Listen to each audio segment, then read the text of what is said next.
curse and hell. We dive deep into the stories behind the veil. Respecting the craft, making the fans sing. Respect the craft, making the fans sing.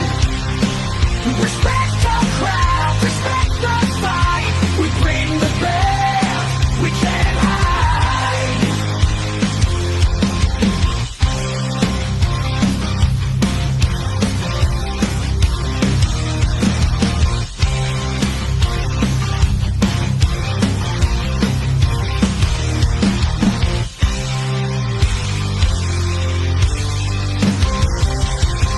Respect the craft, making the fans sing. Respect the craft, respect the fight. We bring the best, we can't hide. We dive deep into the stories behind the ring. Respect the craft, making the fans sing. Respect the craft, respect the fight. We bring the best.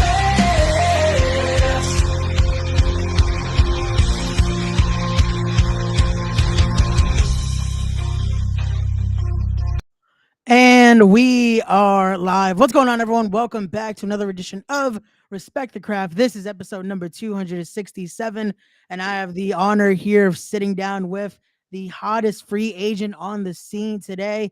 He is the king of the ratio, Donovan Dijak. What's going on, man? Oh, not too much. How are you?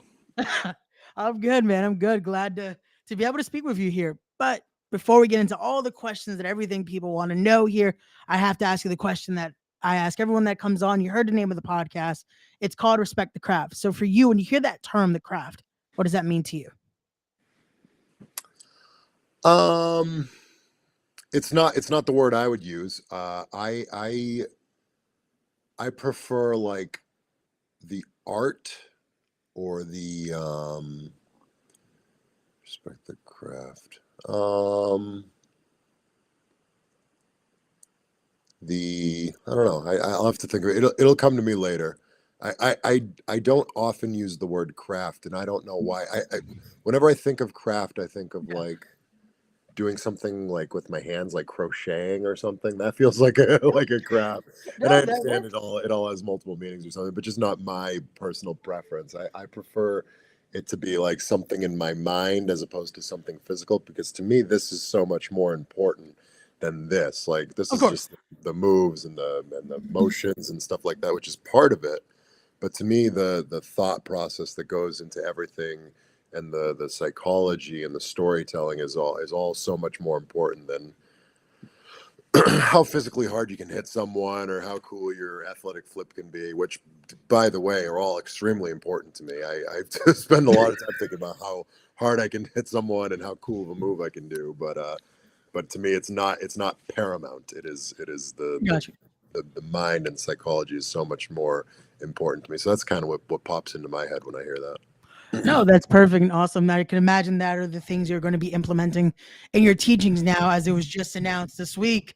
If you're in the New England area, go train with Donovan Dijak at the New England Pro Wrestling Academy right there. I know, yeah, we have a lot of things that we're going to be popping up on here in just a little bit. Awesome. But I do want to bring something up because I feel like to be able to clear the way and just make sure you can put this out there officially as well. As the internet is, once something is put out there, the rumor mill starts. And if you want to just clear the way of what people tried to create speculation on of you being this insane informant for Fightful. Yeah. So what happened is the first like hours after I was released, right? I'll give you the exact timeline. Hours after I was released. No, I'm sorry. I'm telling my own story wrong. I wasn't released. I was told that my contract was going to expire. Okay. That didn't happen until Friday the 28th, which has come and gone since. But the day that I decided to announce this was the day before, on Thursday, June 27th. Yes. I decided to post that around 10 a.m. and sometime around maybe 11 or 11:30. That's when I started getting inundated with requests. Right, I was contacted by Tommy Dreamer for Busted Open Radio, which I'm doing shortly, tomorrow I think, and I was contacted by Sean Ross Sapp, who works for Fightful, and I know that Fightful has tons of subscribers and lots of so I'm trying to prioritize viewership and exclusivity and things like that. I'm trying to, I've never there's no handbook on how to do this, right? So No, of course, I'm I can trying to deal imagine. with, Yeah. so I'm scheduling this.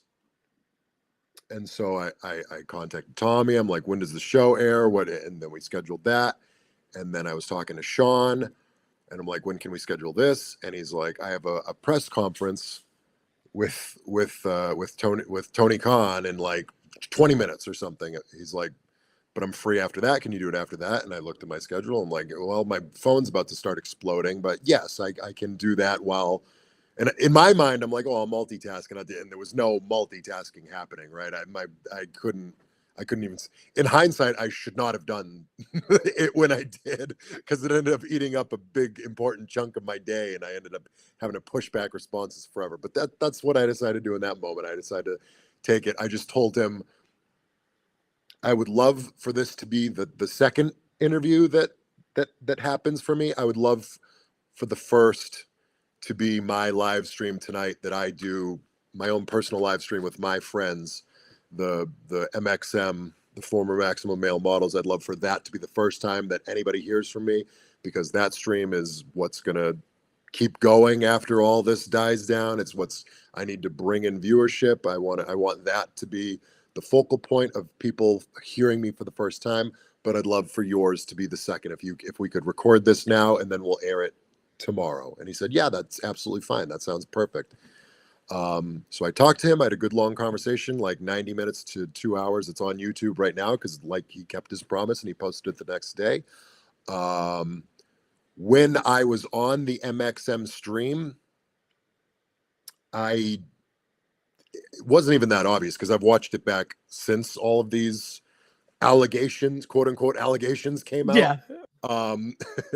And I couldn't even really pick it out. But at some point I mentioned, I said something like, and I even said this to Sean, it's something about you and Vince and blah, blah, blah. Because I was talking to them for the first time about this is two people that knew that I had an interview with Sean Ross Sapp from Fightful a couple, maybe 5 hours ago at that point.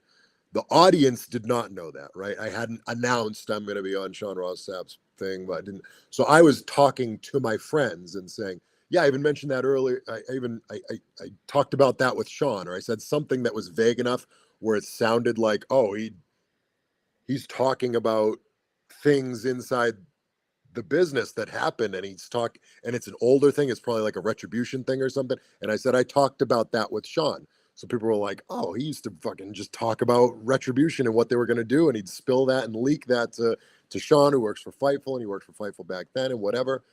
Just to clarify, no, I did not leak things to Fightful. I did not I did not speak industry secrets and tell him finishes and whatever thing you think I was doing. I didn't do any of that. I literally was just referring to a podcast that I recorded a few hours earlier. And then somebody posted this on Reddit, of all places. There was like a thread on probably Squared Circle, I assume, and somebody in the comments said, oh, he even admitted on the MXM stream that he used to leak to Fightful.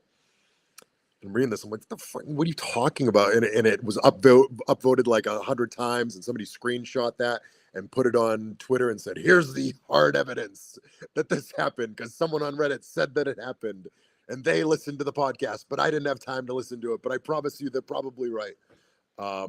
At the end of the day, what it boils down to is what it always boils down to, which is exactly why I wrote the letter that I did, because people love WWE, and I don't blame them. I love WWE too, and I love to defend WWE when they deserve to be defended. Sometimes they don't. That's the reality. And the reality of the situation is this was a situation where there are lots and lots of questions as to why my contract was allowed to expire. And I don't have any answers for them. But what I do know is that if I don't have any answers for them, no one else is going to find any answers for them, right? But people are going to actively seek them because they want WWE to be correct. It feels good for the thing you like to be correct. If someone gets fired and you hear that, oh, they asked for more money. Oh, that's why WWE did that. Or, oh, this person got fired because they were bitching about losing. Oh, WWE's right again. That's why that happened. In this instance, nobody wants that answer more than me. Trust me. I've lost sleep over it. I've cried with my wife over it. I've wondered how I'm going to feed my family over it. So I promise you, internet people, nobody cares about my life more than me.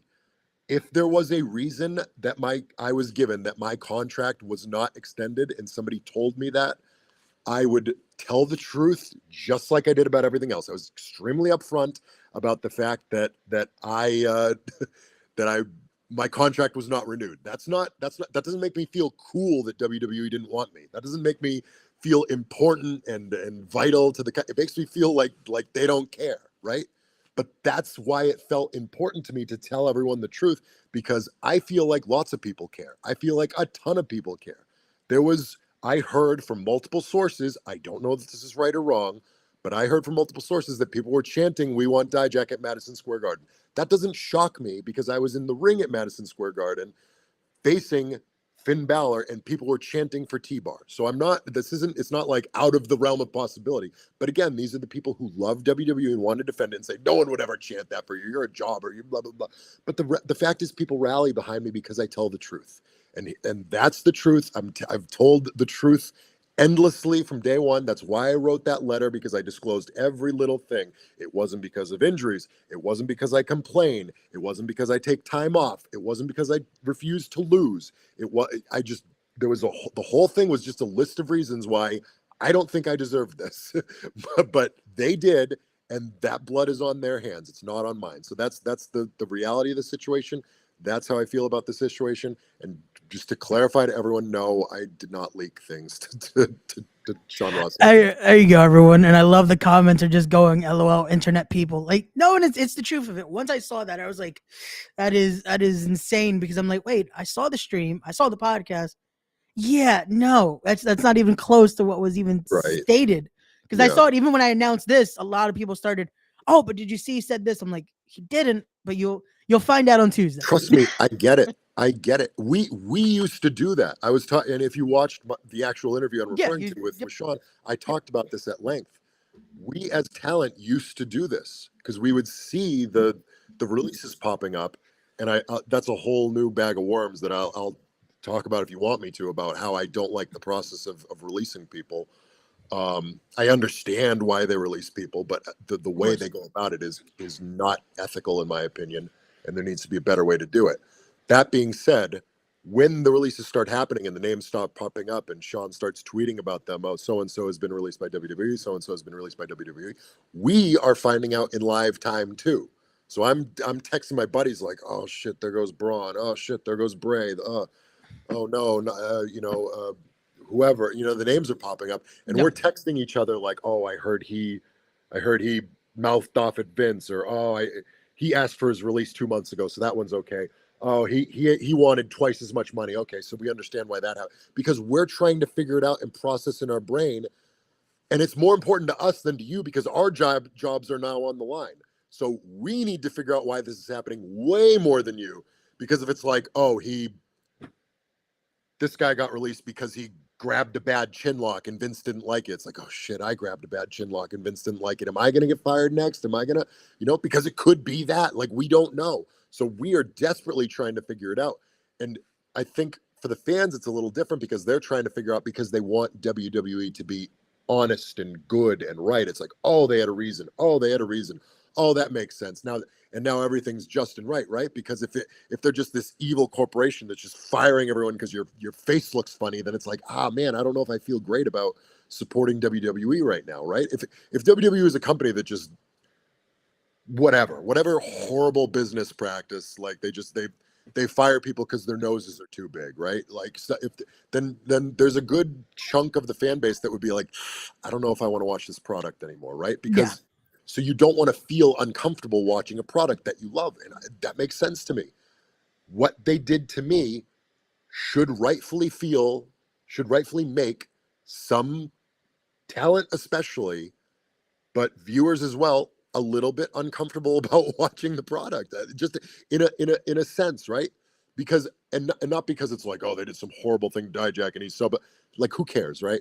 The reason I'm saying that is because if you are a talent, for example, who's in that spot where you're having these great matches and you're doing well and you were sent back to NXT and you're trying and you're trying and you're trying and the fans are rallying behind you and whatever, if I'm watching that as a fan now, in the back of my mind, I'm thinking to myself, man, I think my favorite, might not be in a good spot right now, even though they're having great matches and they're doing good stuff. Like, how can I rally behind this person? How can I watch this next takeover? How can I do this? Because it makes me feel a little uncomfortable that I love this person so much, but they could be gone next week for no discernible reason. That's a difficult thing. And I know someone's going to clip this or quote this and say, Dijak thinks fans shouldn't watch WWE because he got... That's not what I'm saying. I still watch WWE. I watched last night. I'm not saying that. I'm saying I hope that this doesn't become more common, because it's not good for talent, obviously. And I think there's a big chunk of fans that are not happy about it. Are they going to stop watching WWE? Probably not, right? But they have a right to be frustrated. Nobody more than me. And I'm not frustrated is the wrong word, but disappointed is the word I've been going back to. Because I'm thankful for a lot of things that they did, a lot of specific things that a lot of specific people did. But in this moment with that decision, I was disappointed. Yes. And I think fans were too. I was going to say, I think that is the one common thing between both fans and the talent right now is going to be that disappointment of just the treatment. Like you said, just that not even giving just due or giving that conversation. Just, hey, yeah, we're not going to renew the contract here. Good luck in the what comes next. And it just leaves you in a situation of, like you said, having to now worry about what's going to come next. I was not wished good luck in what comes next, by the way. Gotta love that. That is horrible. I was talking about this with my friends, actually. Yeah. I was not told in any official capacity that this was ever happening. I still haven't been told in any official capacity. The only word I ever got was because my representation, which is Paragon Talent Group, which is Steve K and Mojo Rawley, I was talking with Mojo, and we were on our second or third round of reaching out to WWE to try to elicit some sort of negotiation response or answer. Yep. And he reached out for, I think, the third time. And then he gave me a call and said that he just spoke to TR and they told him that they won't be renewing my contract. So, I mean, I guess legally that's probably enough. I don't even know if legally they have to notify me at all. But I wanted to talk to people and they did not want to talk to me. And I was very disappointed with that decision, because I felt like after 7 years of never giving less than 100%. And I'm not saying that figuratively. Like, I literally never didn't treat any match like it was the last match of my life. That's just how I am. That's how my brain works. And that goes for creative pitches. That goes for promos. That goes for anything I ever did for this company. I never missed a booking. I said that in the letter. I never missed a booking. I didn't take my first vacation day until I was 6 years into the business, into the WWE. And by a vacation day, it wasn't like, oh, I'm wrestling that day, I'm going to take a vacation. It was like, I'm going to tell you 3 months in advance that I'd like this Saturday off, because I know that there's no pay-per-view on there, but there might be a house show. It's not listed as a house show yet, but if a house show does pop up and I happen to be on it, even though I know I won't be because you guys don't book me on house shows, and I haven't been on a house show I've been on 4 house shows in like 7 years in my whole career. It was that kind of like, this is how much of a company man I am. And this is how, so I bent over backwards for them constantly. And I never got as much as a text message or a phone call that this is what was happening, and here's an explanation of why. And that's very discouraging and disappointing. No, it definitely is. And again, you could see it like even with the interview with Fightful saying how much you wanted to make stuff work and what they were throwing, which again, some of it at times could be questionable because we've heard the ideas and everything. And it's like, okay. And to see this kind of treatment at the end, it's disheartening to hear that that's how they treat talent at times. And again, that is certain situations, not to say this is everything. Hopefully wouldn't be the full No, spectrum of everything as well. I like Becky Lynch, and I respect everything Becky Lynch has done. I'm going to go out on a limb and guess that this has been a little different for her. I'm Yeah. just, Just I feel like you probably would have heard about it from either her or someone in her camp or Seth, probably, her of course, husband. yeah. Someone would have been like, boy, they're really disrespecting this person who put, and I'm not saying I'm Becky Lynch or I've put in the No. body of work that she's done or anything like that. But I'm just saying if we're comparing the two, there's a tier system here, and it's obvious throughout every interaction that they do with everyone. Got you. No, but again, from that though, like you said, from Friday officially being the final day there, it feels like you just jumped. Like you said, the interviews coming in and out, the media scrum, that the media row, I should say, that you're going to be on. But also, you were quick to make that first appearance, showing this image right here, thanks Yep. to IWTV and Floodshot right here, making that first appearance right there. How did this feel for you? Just going straight into it and making an appearance at Blitzkrieg here. How was that for you on Saturday? It was good. It was great. I did so what I wanted out of that appearance was the reveal, and then the physicality, and then the moment at the end, and then I wanted the stream to cut because I just wanted it to end there. I didn't want anyone to hear from me except for the live crowd. They asked me to do a promo for the live crowd. I said that's a great idea. I cut a promo that was laced with F-bombs, and people eviscerated me online for it being a bad promo or whatever. It wasn't a bad promo. It was a calculated promo, and here's why. I didn't, again, this is a promo just for the live crowd. I didn't think someone would record it and tweet it out or what. Obviously that can happen, but I didn't think it would I didn't think it would get a million retweets or whatever. I thought someone might take a video and post it and someone would like it or whatever. It ended up gaining some traction because it was on paper, it's not a very good promo. I'm just dropping F-bombs and screaming and blah, blah, blah, blah, blah. It was calculated that way by me because I calculate everything, because this is a crowd that's familiar with me. They want upfront with me. They want forwardness with me.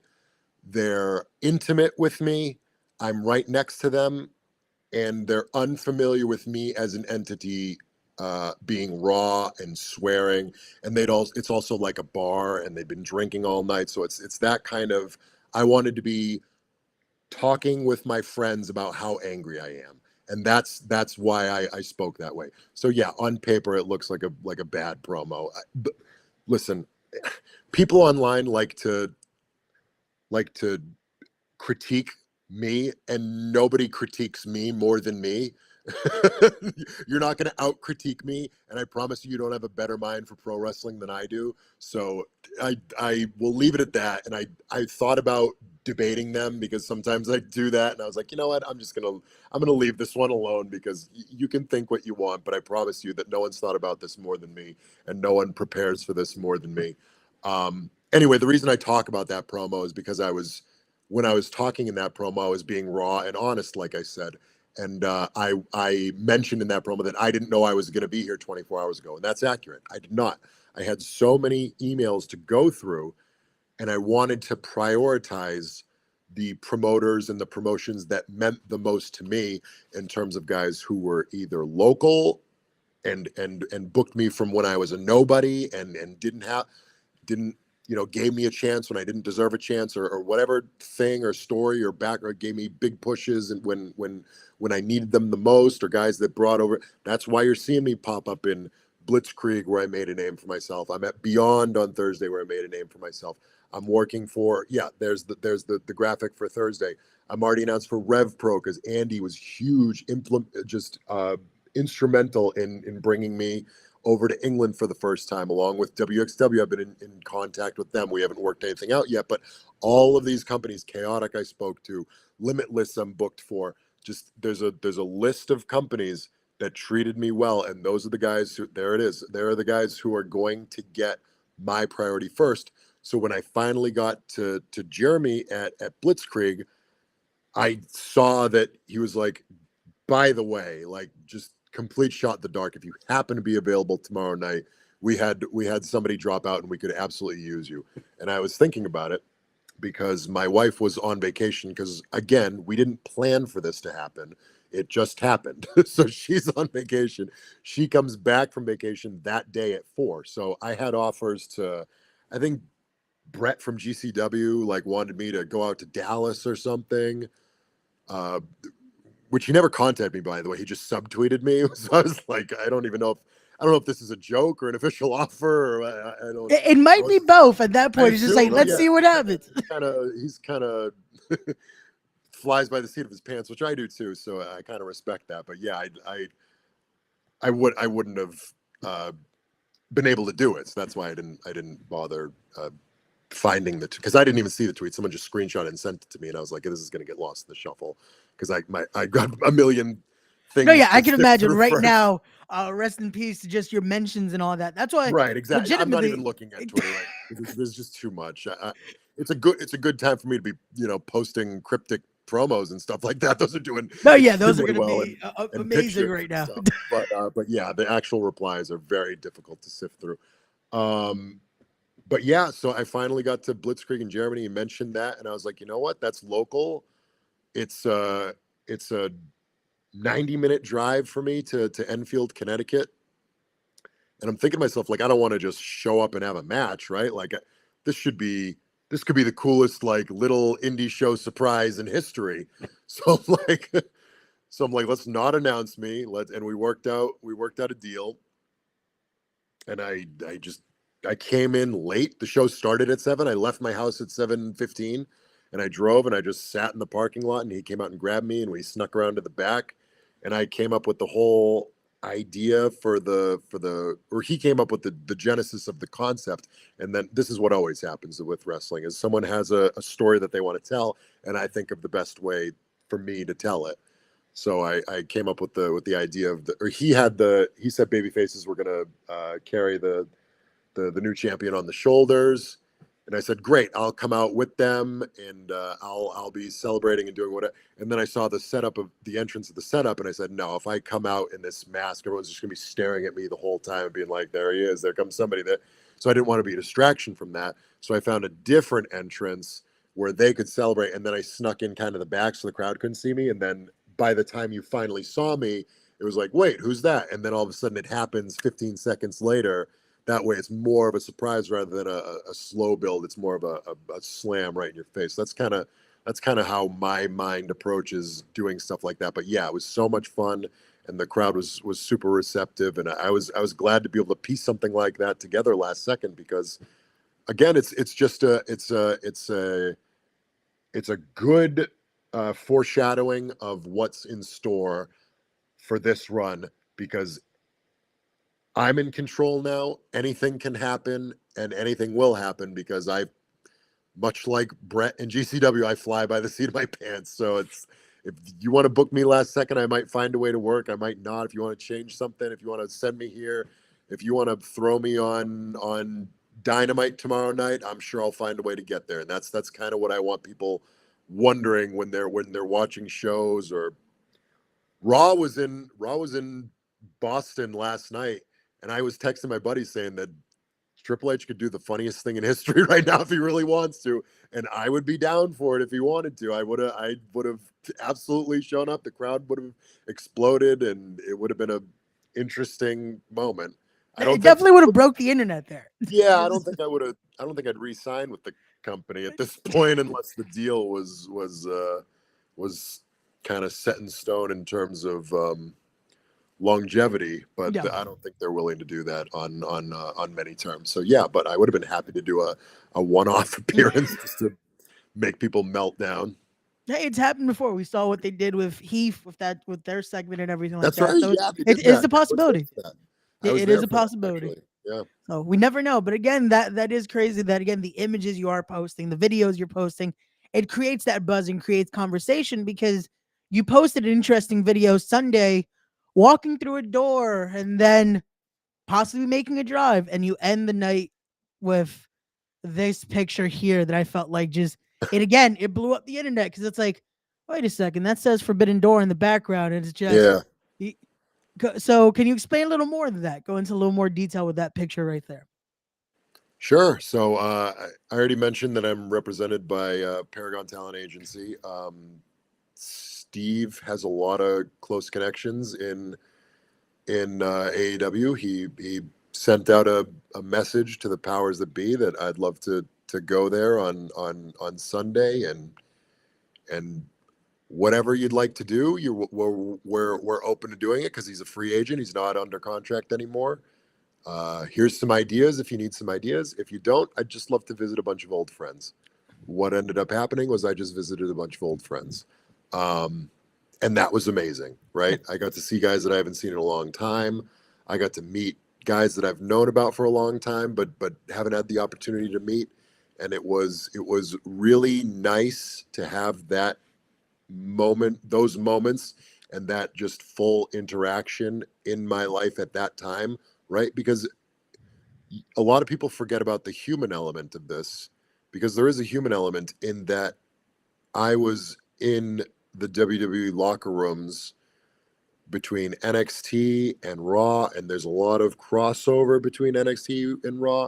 So you got to remember that 2.5 weeks ago, or I don't know the exact timeline of it, but whatever my last Raw was, whenever we taped that speed with Xavier Woods, maybe 3 weeks ago now, which isn't that long ago, I was in a locker room with a lot of my close best friends in this business. And we knew at that moment that was probably the last time we were going to see Ricochet for a long time. But I'd been closely discussing my situation with Ricochet because we were in a very similar boat.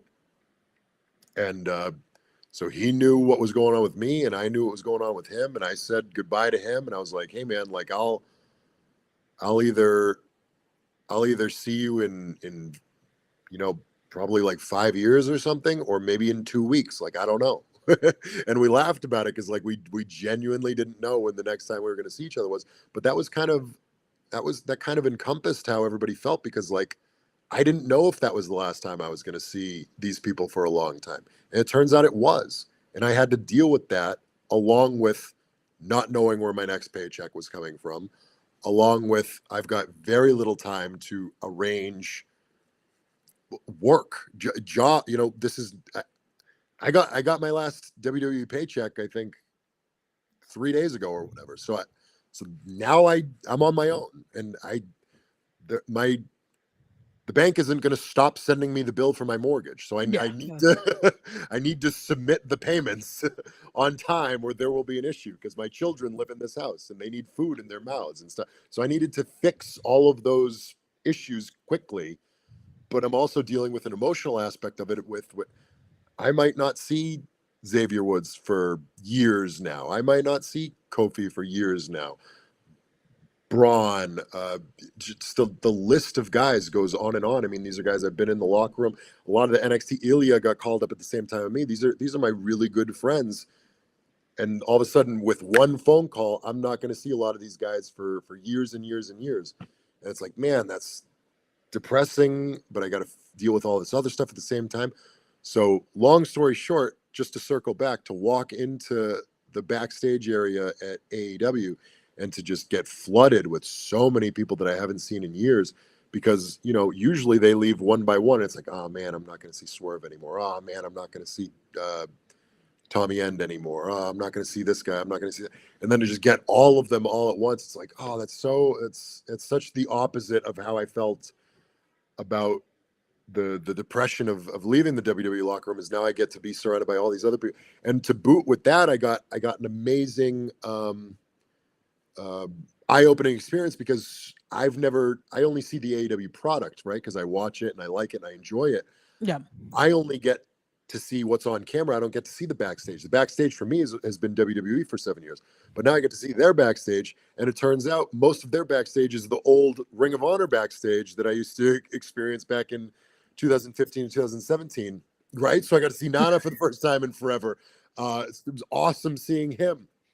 And these are guys that I check in with, but like, you know, Just to be able to be there in text person. on a Yeah. screen is much Yeah. different than seeing my old friend and seeing what they've been up to and their new physique that they've been working on, and just so many wonderful reminders. And then with all the backstage guys that I haven't seen in Ring of Honor in a long time, and it's like, man, this is so nice to be around all these people and to be able to meet new ones as well that I've heard so much about, and we have mutual respect. And it was just a wonderful experience. No, that's awesome to hear. And again, that is the it's something that, again, it gets you back into it, in a Yeah. sense that it's like dealing with all this, getting back into the motions, and just having to realize now it's no time to be able to dust yourself off. It's just, nope, we're going back to defining something here and being Yes. able to continue with the process. Like you said, we're showing some of the graphics here, but there's still even more announcements. Prestige with their huge show that's coming up. You were announced for that. Nice. Northeast Wrestling confirming the match earlier this morning, actually.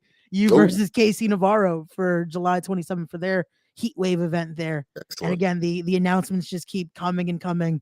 But I do want to mention one name that he's a part of that locker room as well at AEW, and just talk about the chemistry you guys had with your careers. Keith Lee, if you can Yes. talk us a little bit about that chemistry. And then I do have a follow-up question after that. Sure. Keith and I are very good friends. Again, I haven't seen him physically in. He is one person that we've gone out of our way to connect with in person, but even that is, you know, very difficult when you're on opposing schedules and he lives in wherever. I don't even know where he lives, because I've never been to his house, either Texas or Vegas or just somewhere on the other side of the country. And I live in New England now, but or maybe I don't know, maybe he's in Orlando. I don't remember why, but we ended up connecting in Orlando, whether there was a show there or maybe his wife was on NXT or something. I don't remember exactly what the details were, but about a year ago, or maybe a little more than a year ago at this point, was the last time I saw Keith. So that was awesome that I got to see my friend. And you know, we keep up via text and stuff. But yeah, I would love to get in a locker room with him, especially in like a wrestling capacity, sooner rather than later. I know he's dealing with some nagging stuff right now, but as soon as he's ready to go, I'm so excited to continue where we left off, because nobody respects him more and respects him as a person and a human being more, and a wrestler more than me. So I'm very excited to get back. And I was just telling somebody before, like, the last time I got to wrestle Keith, a lot of people won't remember this, and a lot of people don't want to remember this, but I remember it because it's burned into my brain, was some nonsense 3-minute TV tag match between him and, I don't even remember who he was with, maybe Drew or something, and me and Slapjack or some garbage from the pandemic that was just thrown together, nothing, depressing, video screen, whatever. And then that was it. And I was like, man, what a lousy ending to one of the greatest rivalries of all time. And I would sit on that for a long time and be like, yeah, is that really how this concludes? And now it's probably not how it concludes. And that's super exciting to me, because there's a lot of difficult thoughts and emotions that are going along with this, but thankfully there's a lot of really, really positive and strong ones too, and that's definitely right at the top of the list.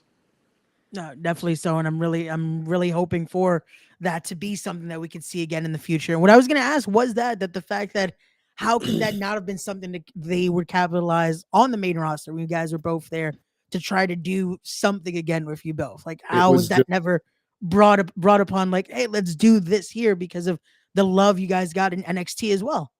It was just one of the many mysteries of Vincent Kennedy McMahon that the world will never quite understand, and we'll probably never get a clear answer out of it.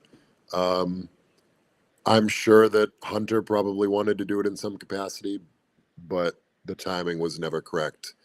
So that's how it ended. Gotcha. No, definitely so.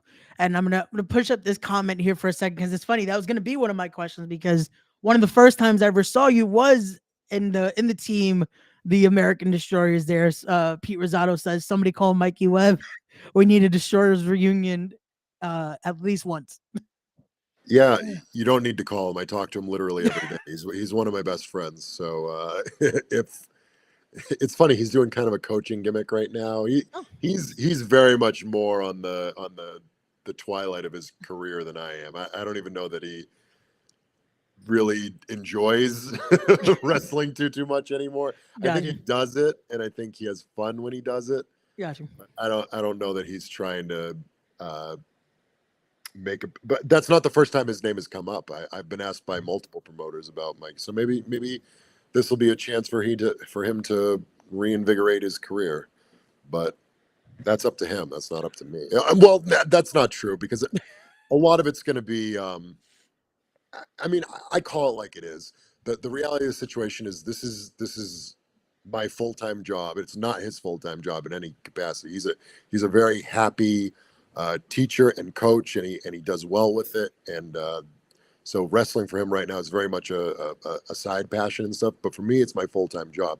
So I need to appropriately uh, book and monetize and make things happen. So I can't just say like I can't do what I used to do in 2015 and be like, yeah, I go wrestle with my friend Mike. I'll do this, I'll do that. No, yeah, of course, of Because course. that wasn't my main source of income at that point. Now it is. So now I need to make decisions and prioritize and things like that.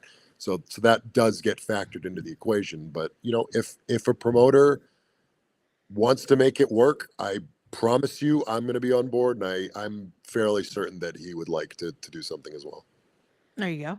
But we mentioned it earlier. Again, I do want to talk a little bit about. Can you talk to us about your time with Ring of Honor and how is that for you and just the learning process of everything there and that amazing picture we got with Prince Nana. It was a great experience. It really was. The the platform that I was given at such an early point in my career is vital to my development as a worker and as a learner in the world of professional wrestling. The amount of guys that I was able to get in the ring with and sit next to and be alongside, whether it's Nigel McGuinness, who I got to see for the first time in a long time on Saturday, or Nana, like you mentioned. Just the list goes on and on. I saw Mark Briscoe for the first time in a long time, first time in probably 7 years. I mean, these are all guys, like I got to wrestle Mark Briscoe on pay-per-view when I was less than 3 years in the business, right? Like who gets to do that? Especially at that point. Now it's a little more commonplace. People, they jettison right on to AEW because they're just so damn good. They're on TV within a year or whatever. And it's like, wow, that never used to happen. Now it's a little more commonplace, which is great. But at that point, it was difficult, right? Especially for a bigger guy to try to get into this like work rate sort of atmosphere. But I was able to wrestle Mark, Jay Lethal, Michael Elgin. I mean, the list goes on and on. I got to feud with the War Raiders, with Red Dragon. I got to wrestle Adam Page. I got to wrestle Bobby Fish on pay-per-view. I got to, there's just the list goes on and on. AJ Styles, the Young Bucks. I got to work with all of these guys in the first 3 years of my career. And I'm like, wow, this is such a tremendous learning experience. And between that and the indies that I was on, because on the indies, the promoters were treating me well. And I got to work with, Samoa Joe, and just the list goes on and on and on of the amazing talent that I was able to work with so early in my career. And that became so vital to my development. And that's why by the time I got to NXT for the first time in 2016, I felt like I was so prepared in so many different aspects of the business, but I still had so much more to learn about television and because we had television in Ring of Honor, but WWE is a different variety of television in terms of pace and timing and ad breaks and things like that, and cameras and whereabouts and things of that nature. So The transition was a good one. It took a little longer than I wanted it to, but ultimately, no. My time in Ring of Honor and on the Independents in my first run was very helpful and very special. No, that's awesome to hear, and definitely I can imagine. Again, the competition definitely prepared you for that in ring, but then that second transition of learning their style of TV in a sense from the HD net to now going to the WWE spectrum of it is definitely going to be the switch. But that's awesome to hear. But speaking of independence, I do want to bring up one that we spoke about it earlier with the training now with New England Pro Wrestling Academy and being so close with Chaotic. Uh, on your last indie run, you did leave as the champion. It was vacated right after. Is that something could we see in the future? And could we see a possible Donovan Dijak versus JT Dunn down the line? Because he is the new champion as of I believe Friday as well. Really? Yeah. So I wouldn't be surprised at all. Again, I've mentioned a few times that this is my full-time job now, so that needs to be taken into account with a lot of these situations. Obviously, I've been in touch with Chaotic Yep. and the New England Pro Wrestling Academy. So far, we've worked out the training piece of it. The other part of it is a lot of it is timing, dates, figuring out what works, what doesn't work, for who and why and what. I'm friends with these guys, so it's not like I'm gonna, you know, it's everything is timing in a case by case Of situation. course. So I'm not going to sit here and promise that it's going to happen.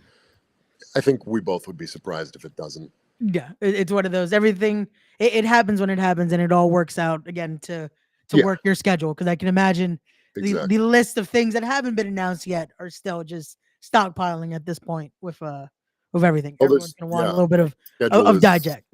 filling up quickly, but yeah, people are starting to announce them, which is nice to see out there, and it's nice to see the response from everybody. Oh, definitely. But I do want to start wrapping this up here because again, you are a busy guy and don't want to take up too much more of your time here. But for the final questions here, I do want to ask you if you could say one match that defines your career so far, what would that be? A match that defines my career. Wow, So that's a far, so way to far. phrase it. Yeah. Because usually people ask me what my favorite match is, Yeah. but you're asking me what defines my career. Huh. What an interesting question. If I had to pick a match to define my career, I would say that my match at Stand and Deliver a few months ago against Obafemi and Josh Briggs, the triple threat match for the North American Championship, I would say that is an excellent way to define my career because it is the perfect combination. It's the biggest show I've ever wrestled on. And I think a wonderful beginning to defining my career is when I get the biggest platform possible, I completely knock it out of the park and over deliver because that's what I will always do for any company. That's what I've always prided myself on. I've never wilted under the pressure. I've always exceeded expectations under the pressure.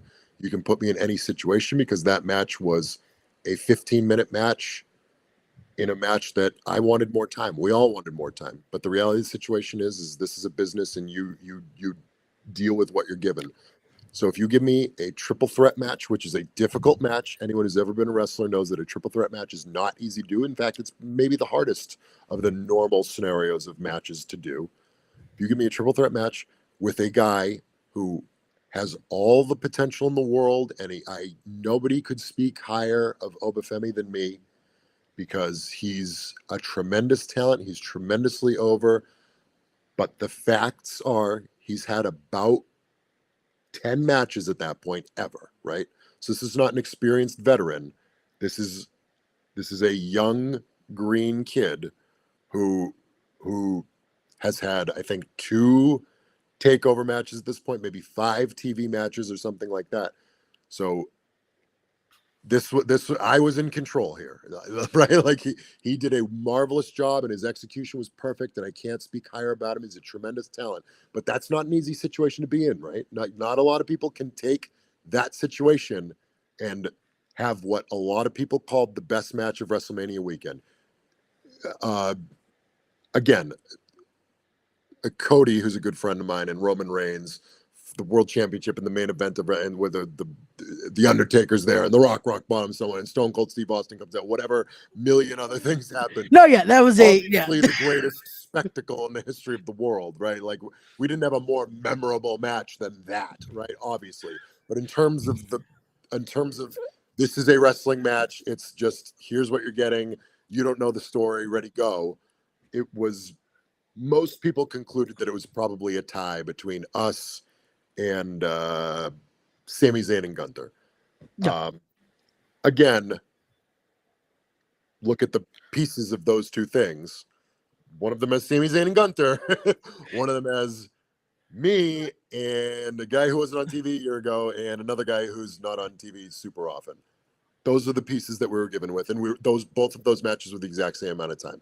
So to me, that is what encompasses my career. Is no matter what thing you put in front of me, no matter what challenge or obstacles you put in front of me, I promise you I will always over deliver and knock it straight out of the park.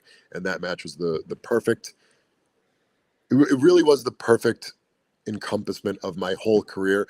Even more so in the fact that it happened and then WWE said, "Nah," and decided not to renew my contract, because that sums up my career very well too, and that I can do all these things, I have all this value, I prove my worth, and still I can't get the chance and the opportunity I deserve. Okay, that's your decision to make. I'm going to show you why that's the wrong decision. That's my job. Oh, got you. And that's one of those things I was going to bring up, that match, because it truly was one of, especially with my friends, it was one that we talked about so much. And that's when we thought, when the draft happened, it's like, okay, cool. He gets drafted to Raw now. We're about to see Dijak a lot more. And then nothing. And that's so disheartening to see, because it's one of those where we thought, riding from that momentum of how great that match was, it's like, we're going to see him a lot more. And then we see the speed match, and that was it. And I felt the same way. I felt the same way, which is why I've told everyone, I don't know this for sure. No one's told me that this is true. I have no way to confirm this. My gut feeling tells me that this decision was made a long time ago. And by a long time ago, I mean when I was told that I was moving from Raw to NXT. I believe that this decision was made then. If not then, at the latest, I believe this decision was made when the draft was taking place. Because at one of those 2 points, a decision needed to be made in terms of my contract and when it was up and what value and worth was going to be assigned to that contract and what they could get out of it. And I think, gun to my head, I think that happened back when that was it. Because at that time I was T-Bar, right? And I still had a year and a half left on a main roster contract, which is not it's a, if you Google hard enough, you can find out what it probably is in the ballpark of. Yeah. It's public information. I'm not going to talk about contracts No, and no, no, numbers and stuff like that. Oh, But you can, it's not the hardest thing to figure out how much money they were spending for a guy named T-Bar who was sitting and catering most of the time. And so you look at that and you say, okay, he has a year and a half. Do we release him right now? Which, by the way, would have absolutely screwed me. And I'm so thankful and happy that they didn't, because I would have been in a horrible spot had they done that. Or do we send him back to NXT to see what we can get out of him for the rest of this year and a half, and then let his contract expire? And I believe that's what they landed on. And no matter what I did or how much I killed it or knocked it out of the park, that decision had already been made and they were sticking to it. And that's unfortunate, because this is a subjective business. And I think you should be able to look at something and say, oh, we were wrong. Let's change our plan. That didn't happen in this case. Or maybe it did. I don't know. I'm guessing. I don't. No, think yeah. that Again, happened. you don't have the answers. Again, no one's Either gonna be able to that- find those. Yeah. Either that, or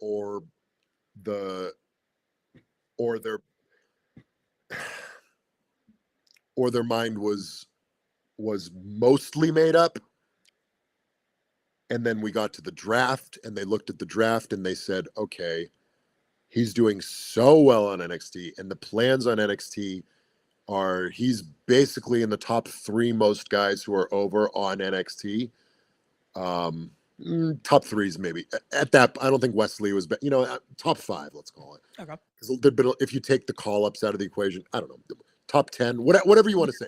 There'd been a Again, it's subjective. Number subjective, one. right? Yeah. Also, we'd gone through a list of opponents, right, who had either won the NXT championship or at least feuded over it. And the list was pretty exhaustive at this point, right? Like, Yeah. Mello was there, but he'd been champion. Braun was there, but he'd been champion. Ilya was there, but he'd been champion. Trick was the new champion. He'd feuded with Tony. He'd feuded with not West, but West was injured. Oba's already the NXT champion. So you went through this list, and it's like, I think Dijak's all we have left. This is what I did anyway. It's like, it's like me, Noam, maybe Sean Spears because he's new. But the options were not huge. Yeah. To the point where I was in the conversation.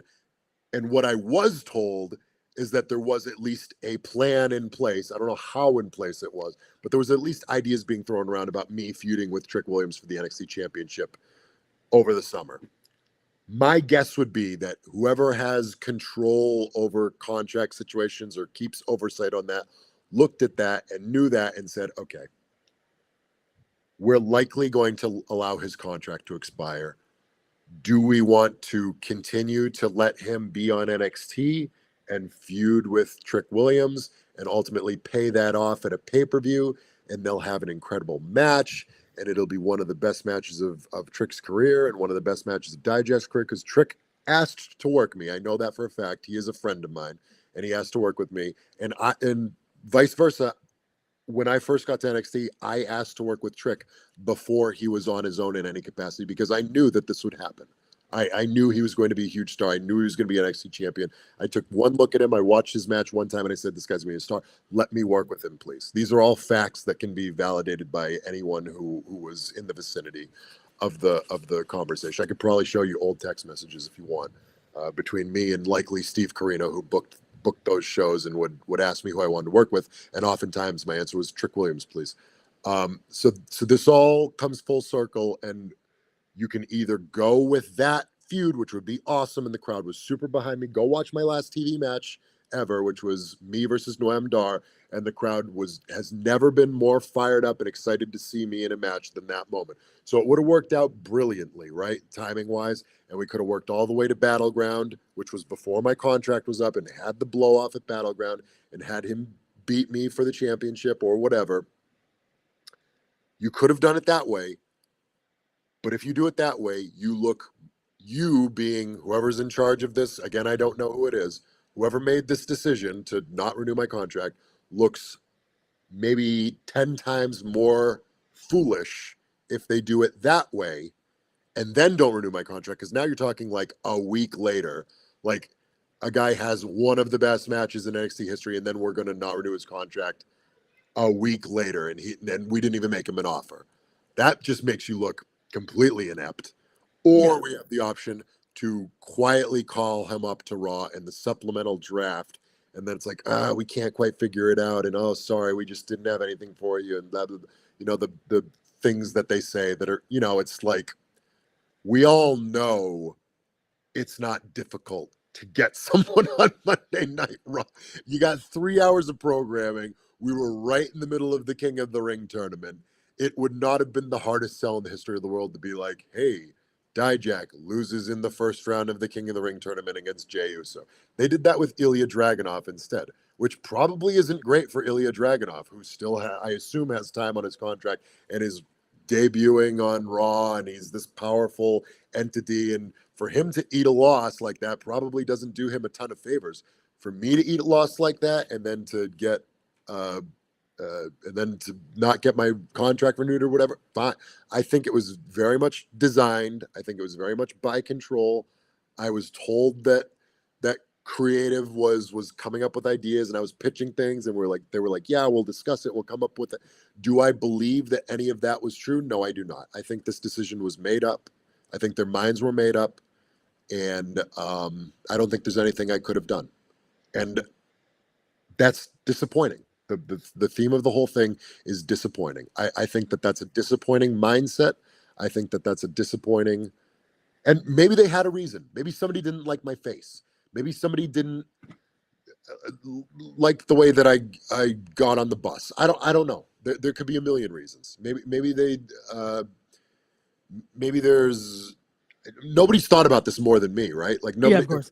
Maybe I said something wrong that offended someone, or I looked at someone the wrong way, or I didn't make the right friend, but you can't say it's because I didn't have good matches. You can't say it's because I didn't have good promos. You can't. No, there's plenty of evidence. I didn't have the greatest promos of all time, but I also only got the microphone in the ring maybe 5 times in my entire career, and I made memorable moments pretty much. Well, not every time, because a lot of time I was just like, okay, I'm a guy who doesn't get much and I follow the script. But once I decided that I was going to not follow the script so much, there's a lot of memorable moments that happen in those instances.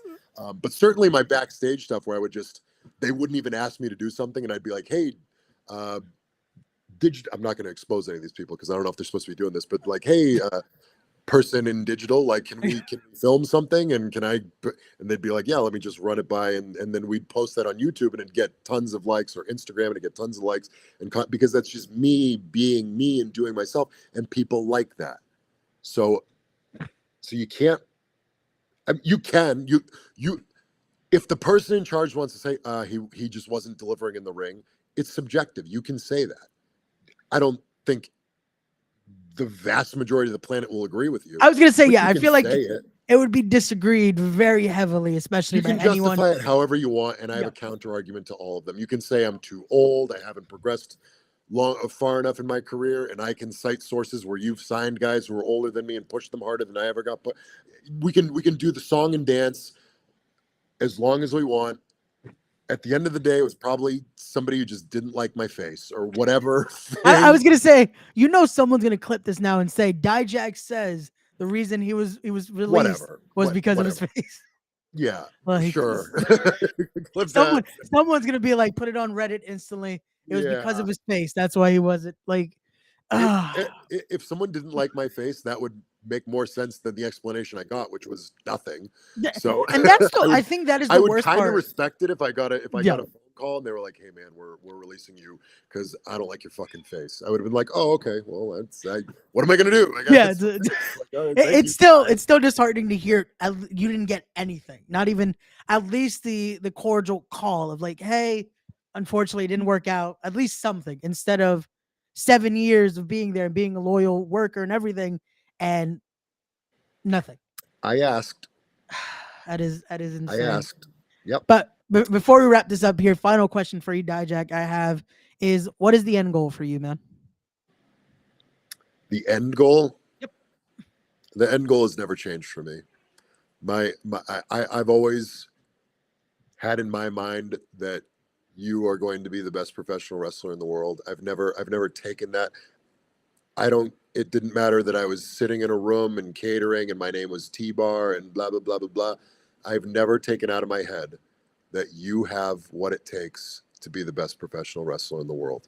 And quite frankly, a lot of that is out of my control in terms of how I'm booked or who gives me a championship, because these aren't earned. Like, fans want to believe that they're earned, but they're not. It's some guy deciding and giving you a championship. And again, this is another thing that people want to be like, oh, you deserve it or whatever. And in some instances they do, right? In some instances you work really hard and you do whatever and you're super talented. At the end of the day, none of this is earned per se, other than the money. That's because it's our job to perform and do what thing is presented to us. So hold on, sweetheart. I'm doing an interview. Hi, you look beautiful. You are a princess. So hold on a second. So at the end of the day, I'm not going to use championships to validate my body of work, because that's someone else's work. That validates someone else's work, right? I think the world of Cody Rhodes. I think that he deserves all the money and accolades in the world. But at the end of the day, that championship, even though that's the storyline and that's what he says, and he might feel that way intrinsically or whatever, to me, him winning that championship does not validate his career. That validates Triple H's booking, because that's what that is. right? That's what that is. And by the way, I think he's a tremendous booker, and that should validate him as a booker, right? That being said, that's not the only thing that and either of those guys have ever done. Yeah. So it's all relative. It's all a piece of the puzzle. I think the world of all these people, and I love that they get those platforms in terms of storytelling and showmanship and accolades and all those things. But my goal is to control what I can control. I can't control if anyone ever makes me the champion of the world and gives me that moment or whatever. What I can control is making sure that I deliver the best that I ever possibly can. And I'm going to do that. And now I'm going to have the opportunity to do that more and more under my own context and my own pretenses. And my goal is to show everybody in the world, including myself, that I am the best professional wrestler in the world. And that's the end of my story. Got you. There you have it, everyone. If you haven't already, make sure you are following Dijak there on all of his social media. Follow him on Instagram right there, Dijak WWE. Follow him on X right there. So you could possibly get ratioed as well at Dijak And WWE. who knows how much longer those are going to be This is my true. That was one of those things that I was like, should I put the handles? I was like, hey, for now, those are still there. So It's until what they're they- not, this is why you want to follow them now so and you can see. it's what they're going to stay until they're not anymore. If someone else wants those letters to get changed, I'm happy to change them. We just need to figure out how we're going to go about doing that. So I'm open to any and all conversations and processes and negotiations and anything like that, because right now I'm in control and that feels good for the first time in a long time. There you go. And Dijak, thank you again so much for joining us here. To everyone watching, we saw the comments. Thank you guys so much for all the support. There's a lot of people here that can't wait to see what you do next. And again, guys, if you haven't already, make sure you are there at the events coming up this Thursday. He makes his return to Beyond, and a lot of amazing events coming up this summer that you are not going to want to miss. And again, if you are in the New England area as well, make your way to New England Pro Wrestling Academy and go Tomorrow night. train with the best right there. So Tomorrow make night's your the way. first night at the New England Pro Wrestling Academy. So if you ever want to be a pro wrestler, you might have just found the best place on earth. There you go. Dijak, thank you so much again. And to everyone watching, as always, don't forget to be wise, be genuine, be real, be better people, respect the craft. And we'll see you guys on the next one. Peace, everyone.